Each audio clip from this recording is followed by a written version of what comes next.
Oi, pessoal, sejam bem-vindos a mais um episódio do Lab Empresarial, nosso podcast sobre insights relacionados à gestão de empresas que traz em cada episódio um especialista de uma área diferente para discutir um tema.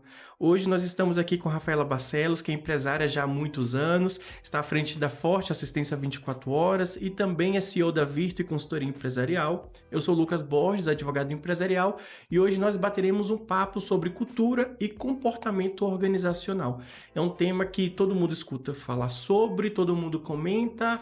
Nós sabemos que vários problemas que hoje as empresas no geral enfrentam decorrem disso, mas nós parecemos nunca saber ao certo o que é que significa, como que se implementa, como que mede o sucesso de uma cultura, e hoje nós vamos tentar abordar um pouquinho sobre essas temáticas para trazer alguns insights práticos para vocês. Rafaela, seja bem-vinda ao nosso podcast. Muito obrigada, Lucas. É um prazer estar aqui. Vamos começar o nosso bate-papo hoje diferenciando para nivelar o conhecimento de todo mundo a respeito desses temas. Nós sabemos que cultura e comportamento organizacional são coisas distintas. Qual que é a diferença entre eles? O que é cultura organizacional e o que é comportamento organizacional? Cultura organizacional, ela não é algo fixo, né? Ela é um conjunto de práticas, de crenças, de valores que nos guiam ali no dia a dia com os membros da nossa equipe, que integram e trabalham esses aspectos juntos. Já o comportamento, por outro lado, é a manifestação externa dessa cultura. Então, é ali o que a gente observa nas ações diárias, no dia a dia na empresa, né? E a cultura e o comportamento não é algo fixo, né? Não é só o que está ali no papel de missão, visão e valores da empresa. É realmente o que a gente vê no dia a dia. E por que, embora sejam conceitos muitas vezes abstratos, eles são importantes para as empresas? No que influencia você ter uma cultura e um comportamento organizacional bem definidos e bem estruturados? O Mohamed Anwar, ele tem uma frase que ele diz que a cultura, ela come a estratégia no café da manhã e o comportamento, ele come a cultura no almoço.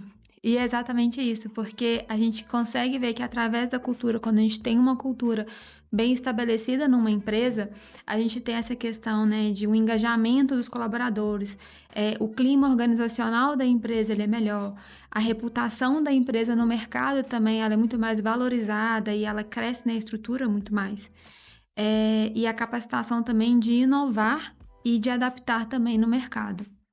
Muitas coisas que os empresários sequer têm ideia se relacionam com a questão da cultura, né? Por exemplo, a experiência e o sucesso do cliente. Nós tivemos em um evento essa semana que organizamos sobre esse tema, e quando nós tratamos sobre a criação de uma experiência, um sucesso do cliente 100% satisfativo, nós identificamos que isso vem de dentro para fora, ou seja, começa pelos próprios colaboradores da empresa, e isso se estrutura através de uma cultura forte. Só que eu sinto, pelo menos observando, que todo mundo fala sobre implementar cultura, todo mundo fala sobre a necessidade de se estabelecer uma cultura forte, mas poucas pessoas sabem de fato o que significa. Quais são os elementos de uma cultura organizacional? O que as pessoas têm que se atentar para construir e implementar uma cultura organizacional dentro das suas empresas? O primeiro ponto que a gente tem desses elementos é a estruturação, que a empresa ela precisa ter a missão, a visão e os valores.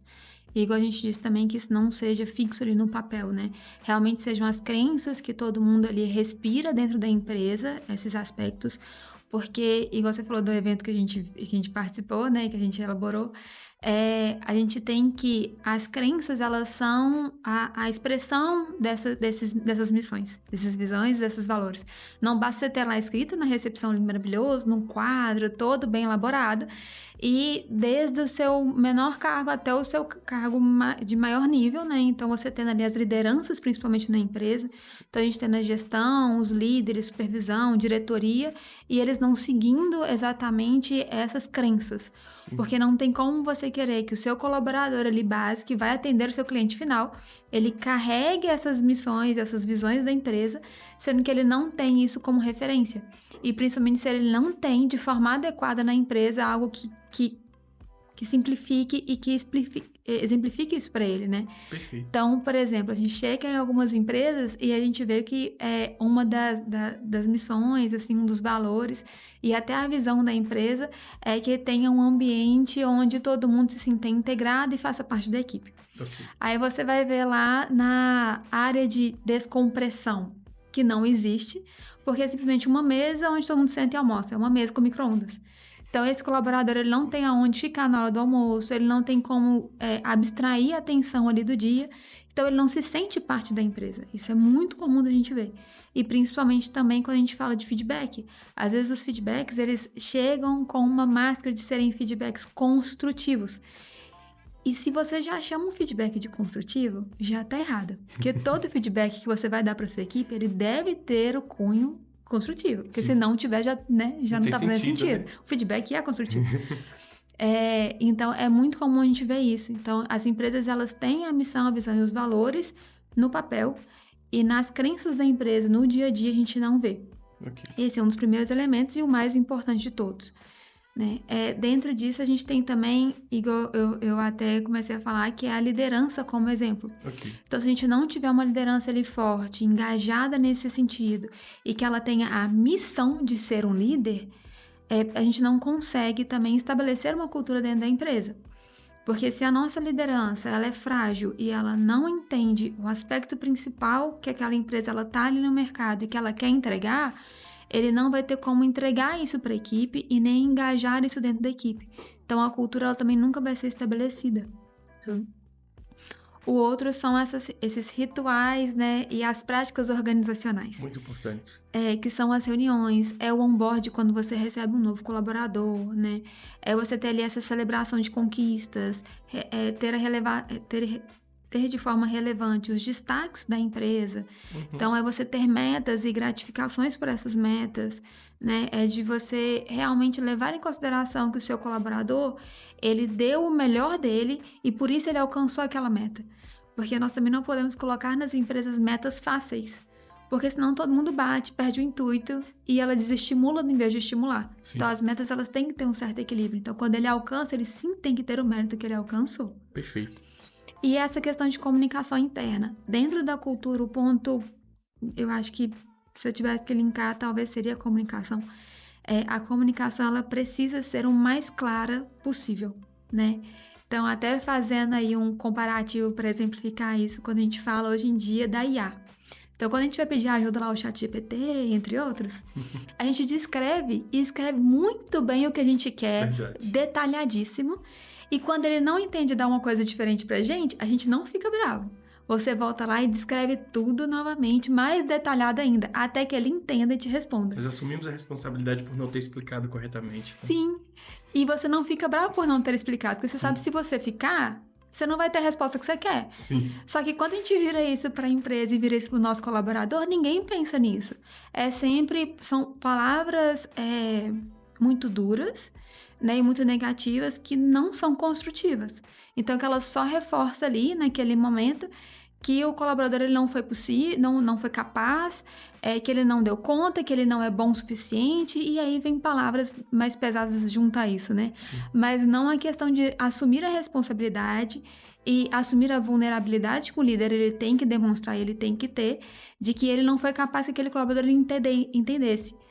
Então, quando a gente faz esse comparativo da comunicação clara, é muito nesse aspecto. A gente se preocupa muito em ter e explicar ao chat, mas não ao nosso colaborador, a ponto que ele entenda o que ele precisa fazer. Esse exemplo super claro.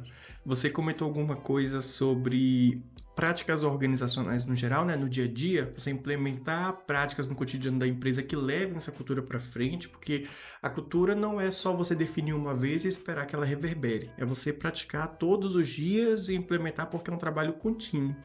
Essa questão do trabalho contínuo tende a dar retorno para a empresa, principalmente a médio e longo prazo, né? Porque não é do dia para a noite que você se implementa uma cultura. Como que você percebe a respeito dos benefícios de uma cultura organizacional bem definida, né? Quais são as vantagens para as empresas ao ter essa prática adotada como padrão?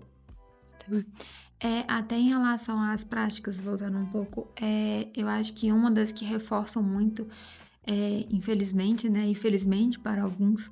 E aí, dentro disso também, eu acho que a empresa ela tem que ter essa abertura de que o colaborador ele se sinta à vontade para participar. E dentro da cultura você desenvolve e você cresce isso de forma natural, que é o team building. São práticas de forma lúdica, que você desenvolve ali com a equipe, né? E aí, dentro disso, esse engajamento, e elas têm que se sentir confortáveis, que eu falei. Sim. Para que você desenvolva e você até una um pouco mais a equipe. Então, os setores, você faz essa dinâmica, né? São várias diferentes, justamente para mover e até motivar a equipe. Dentro disso, também a gente tem a questão de você fazer a medição por clima organizacional. E aí, dentro disso, nos benefícios que a gente vem através dessas práticas de reforço da cultura, a gente tem aí a questão de retenção de talentos. Então, é onde os seus talentos eles vão ser valorizados e você consegue atrair também novos para a empresa. Né? Hoje em dia, a gente tem muitos lugares, né, de divulgação, então a gente tem Instagram, a gente tem LinkedIn, Sim. que esses talentos novos, quando eles estão procurando uma vaga de emprego também, eles vão visualizar isso, eles fazem uma pesquisa da empresa, né? Hoje em dia não é só a empresa que dispensa um colaborador, o colaborador ele pode contratar ou dispensar a empresa também, Mudou né? muito essa dinâmica, né? Sim, e eu acho que é algo muito válido, porque a gente já teve vamos falar assim, né, um tempo aí muito grande onde as empresas elas puderam fazer tudo que queriam ou não queriam também, né? Uhum. E hoje em dia a gente já tem essas mudanças, né? Igual agora a gente tem a NR1 também, que vem para poder falar sobre a saúde mental do colaborador e a responsabilização da empresa diante disso. Então, a gente tem aí a retenção de talentos, então, onde a gente também identificar os colaboradores e fazer também essa projeção de carreira, né? Em que a gente tenha aí um colaborador que ele não fique 10 anos na mesma posição. É claro, é óbvio que a gente vai ter alguns colaboradores que sim permanecerão, Sim. que aí é um perfil, mas que a empresa hoje em dia ela deve se mover em relação a isso, para também estruturar e desenvolver esse colaborador. Porque não é uma vantagem também para a empresa que ele continue sempre no mesmo ponto. Porque isso demonstra também que ali, às vezes, a sua liderança também ela não está fazendo muito por onde de liderar, né? De desenvolver esse colaborador. Seu RH, seu DP e todo mundo, né? Essa rotatividade muito grande gera uma despesa muito alta para a empresa, né? Sim. É horrível essa rotatividade tão grande de colaboradores. A captação de um colaborador é um processo extremamente moroso, ele demora, né? E é muito caro. Então, você tem que fazer ali um investimento de divulgação daquela vaga, os testes e tudo mais. E aí, quando você capta o colaborador, se ele não estiver alinhado e não estiver dentro dessa perspectiva, nos seus 90 dias ali que você viu com esse colaborador, é um investimento jogado fora. Sim. Pra não chegar no final, 90 dias, aí você percebe, poxa, realmente não era, fizemos errado. Erraram, mas acontece sempre. Então, assim, a gente tem que ter em mente isso também, Sim. de alinhar melhor e ter essa contratação e justamente de talentos bons, né? Perfeito. A gente também tem, através também desses benefícios da cultura, o aumento da produtividade e da eficiência. Então, quando a gente tem aí que esses valores eles são claros e a gente comunica isso de forma melhor, a gente tem esses processos que eles fluem melhor. Então, a produtividade da equipe, né? Então, a gente também sempre revisar também os procedimentos da empresa, o que tem sido confortável, o que não, o que é um processo que está a mais, que não precisaria ter e fazer essa redução também e esse ajuste dentro dos processos para que seja também confortável para o nosso colaborador, que ele alcance aquelas metas e que ele aumente essa produtividade, né? E também a gente tem aí o fortalecimento da marca. Então, quando um colaborador ele se sente confortável dentro da empresa, ele sente que ele tem ali, né, que a cultura da empresa ela é positiva e ele tem esse impacto nessa percepção, ele aumenta e ele melhora muito mais o nível dele de entrega. E aí, até compartilhando aí com o pessoal, né, existe um site que chama Glassdoor e que eu recomendo que todas as empresas deem uma checada na como está a sua reputação, né? A sua reputação ali. O Glassdoor, ele é um site em que geralmente são os colaboradores que eles entram e eles comentam sobre a empresa quando eles saem ou quando eles ainda estão. Então, e eles são de forma anônima e tudo, né?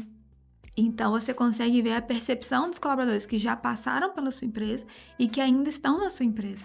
Porque eles costumam comentar também. Vamos deixar o link na descrição e veremos se alguns empresários terão coragem de pesquisar.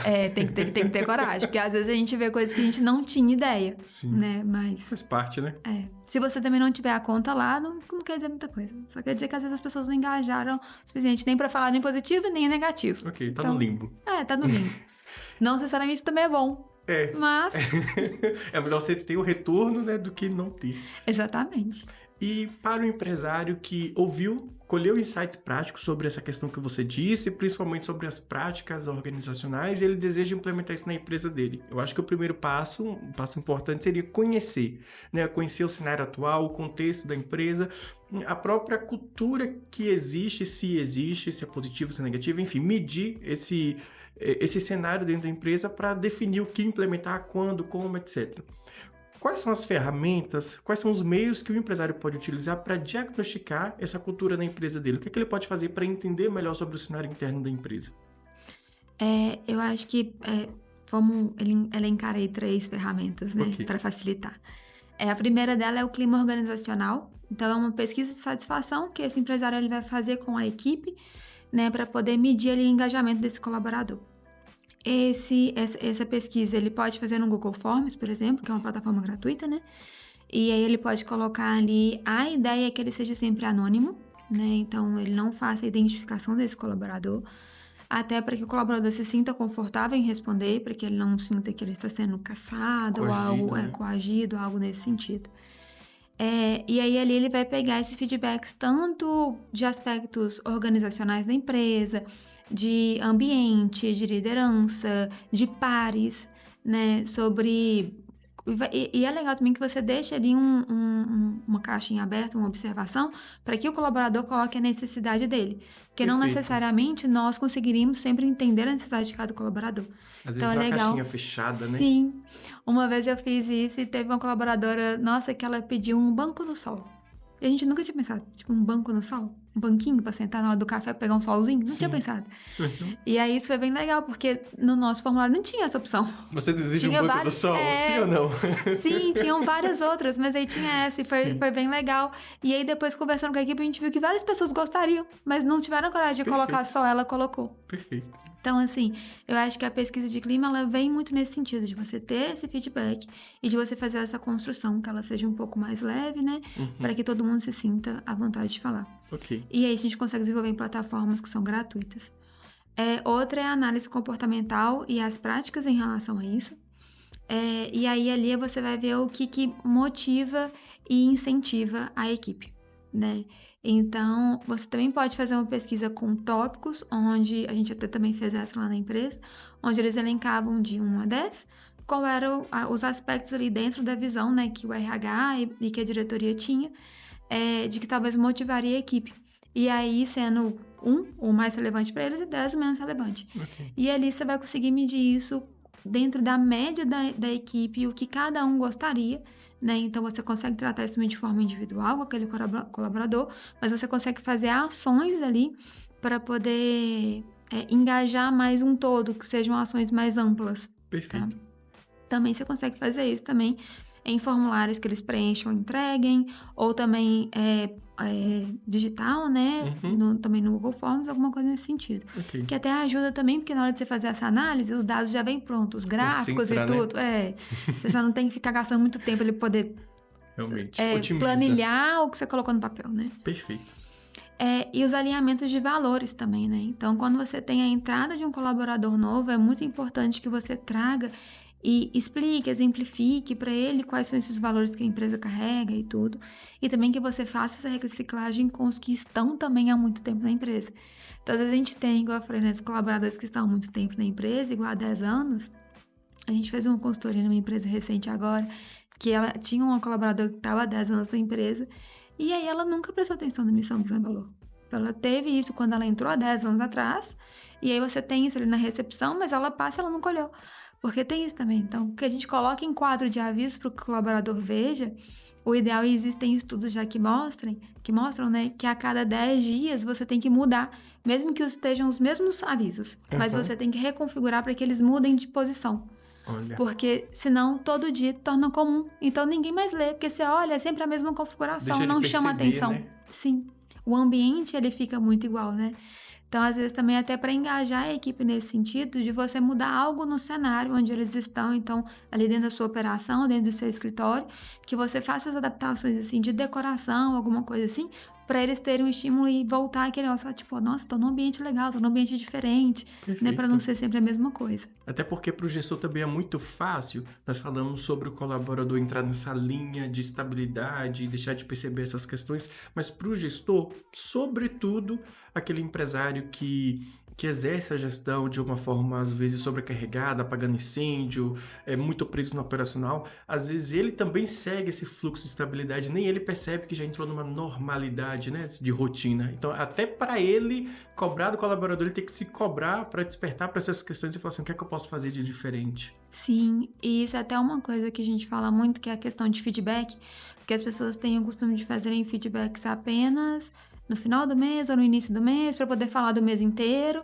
e aí quer levantar defunto, vamos falar assim, né? Você quer, no dia 30 de janeiro, você quer pontuar a coisa que aconteceu no dia 2 de janeiro e quer que o seu colaborador lembre. Ele não vai lembrar, né? Foram 22 dias de trabalho, ele não vai lembrar.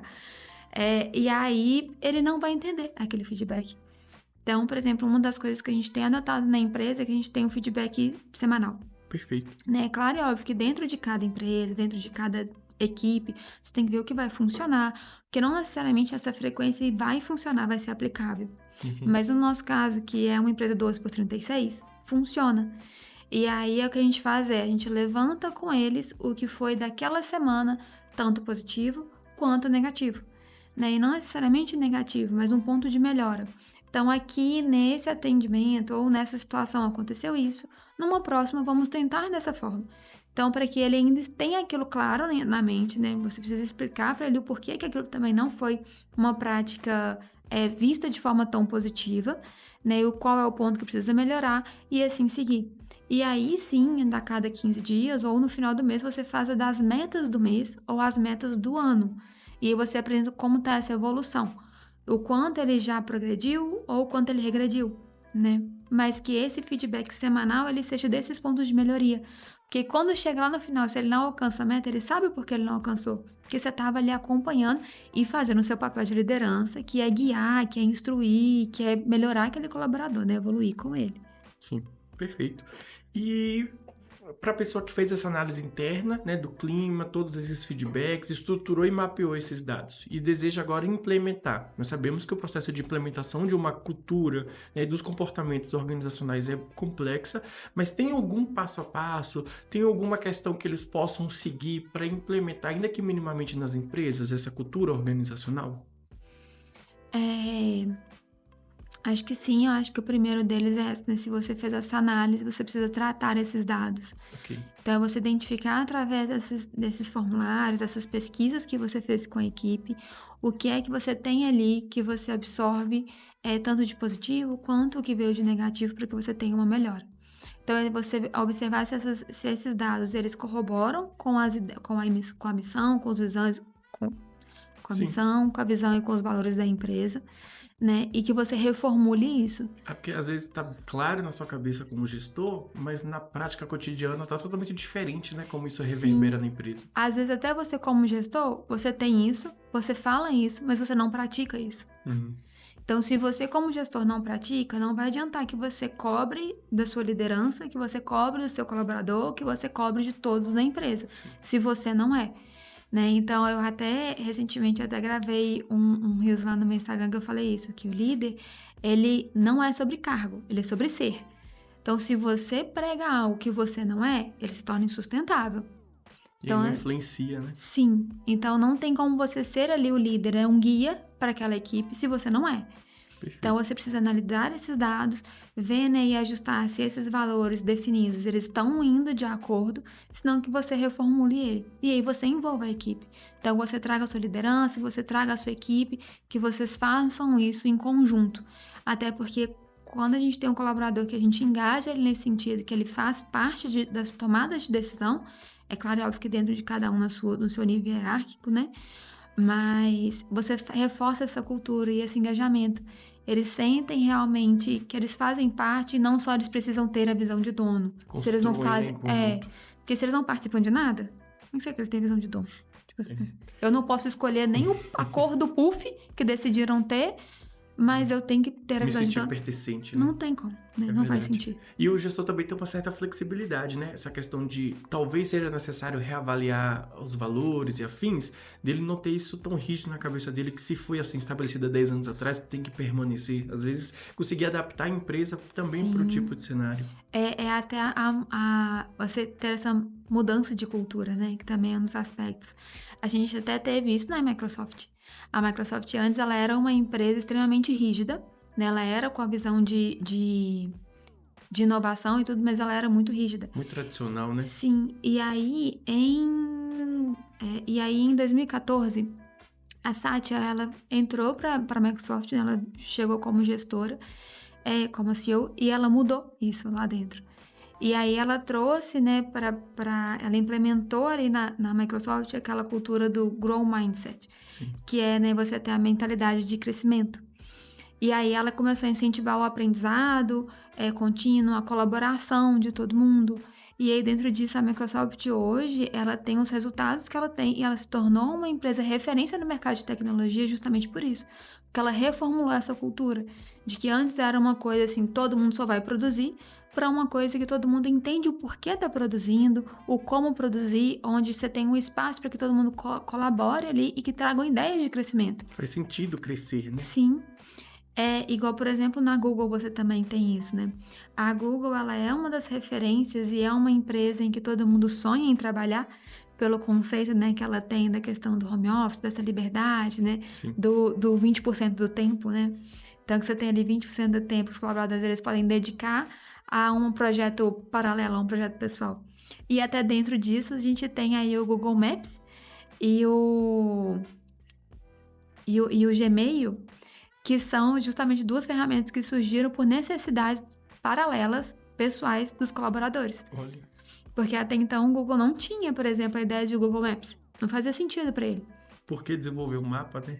E aí os colaboradores trouxeram isso, que eles estavam com essa dificuldade de locomoção e tudo, e começaram a engajar nesse sentido. E o Gmail também, porque o Gmail ele foi feito inicialmente para ser um e-mail particular, e aí depois a Google também implementou que ele tenha para empresas e tudo, mas antes não tinha. E vieram todos de observação e de projetos paralelos dos colaboradores, de necessidades deles, né? Então legal. você ter essa escuta da sua equipe. E aí você fazer essa mudança de clima dentro da empresa, né? De cultura da empresa, que é de você ouvir o seu colaborador. Dentro disso também a gente tem a comunicação clara. Então a comunicação clara, igual eu falei, né? É você ter treinamentos, manuais, é você ter os procedimentos bem estabelecidos e ali fixados para que os colaboradores eles saibam o que fazer, que eles possam consultar quando eles têm dúvida, ou porque às vezes eles acham que é coisa pouca, que é bobeira, então eles podem ali consultar e aí não entendendo eles podem solicitar uma ajuda. Dá uma segurança, né? Sim, exatamente. E aí a gente tem essa forma, né, da cultura ela ser compreendida e vivida. E aí a gente também tem essa questão, né, de promoções baseadas na cultura. Então, você pode ter aí a promoção de um colaborador e um recrutamento de um colaborador que ele esteja alinhado à cultura e aí você ter esse treinamento e essa formação técnica dele, né? Que são colaboradores até mais fáceis de lidar. Porque de técnica, às vezes, sabe bem o básico, mas a cultura dele, o engajamento é muito forte. Sim. Então, essa vontade de pertencer à empresa faz com que ele consiga se tornar tecnicamente muito bom. Porque às vezes a gente tem colaboradores que tecnicamente são muito bons, mas eles não são alinhados à cultura da empresa. Verdade. A gente até viu Verdade. isso, né, na palestra também, que o Olegário testou, que ele tinha, né, um colaborador dentro de uma das empresas que era voltado para a saúde, e esse colaborador era... Totalmente anti-saúde. Então, assim, a cultura dele não era linkada da empresa, mas tecnicamente ele era excelente. Uhum. Então, você tem que fazer esse contraponto também. Excelente. Eu queria te agradecer pela sua participação. Eu tenho certeza que todo mundo que está nos ouvindo, nos assistindo, anotou como sempre, né? Assim, eu sempre tento trazer pessoas que possam contribuir de forma prática e objetiva nas gestões, porque não adianta adquirirmos conhecimento que não possa ser aplicado. E aí eu sempre trago nos episódios esse tipo de discussão mais prática. Hoje não foi diferente. Hoje eu acho que talvez um dos episódios que mais tenha insights, porque Quem não fez isso, por favor, pegue um caderninho, uma caneta, volte para o início do episódio e vá anotando. Tenho certeza que você vai conseguir estruturar um plano minimamente excelente para começar a pensar em estruturar uma cultura organizacional. Queria te agradecer pela sua participação e colocar o Lab Empresarial sempre à disposição para quando você quiser voltar. Eu que agradeço e voltaremos sim. A gente volta depois com outros temas. Perfeito, vai ser um prazer. E é isso, pessoal. Até o próximo episódio.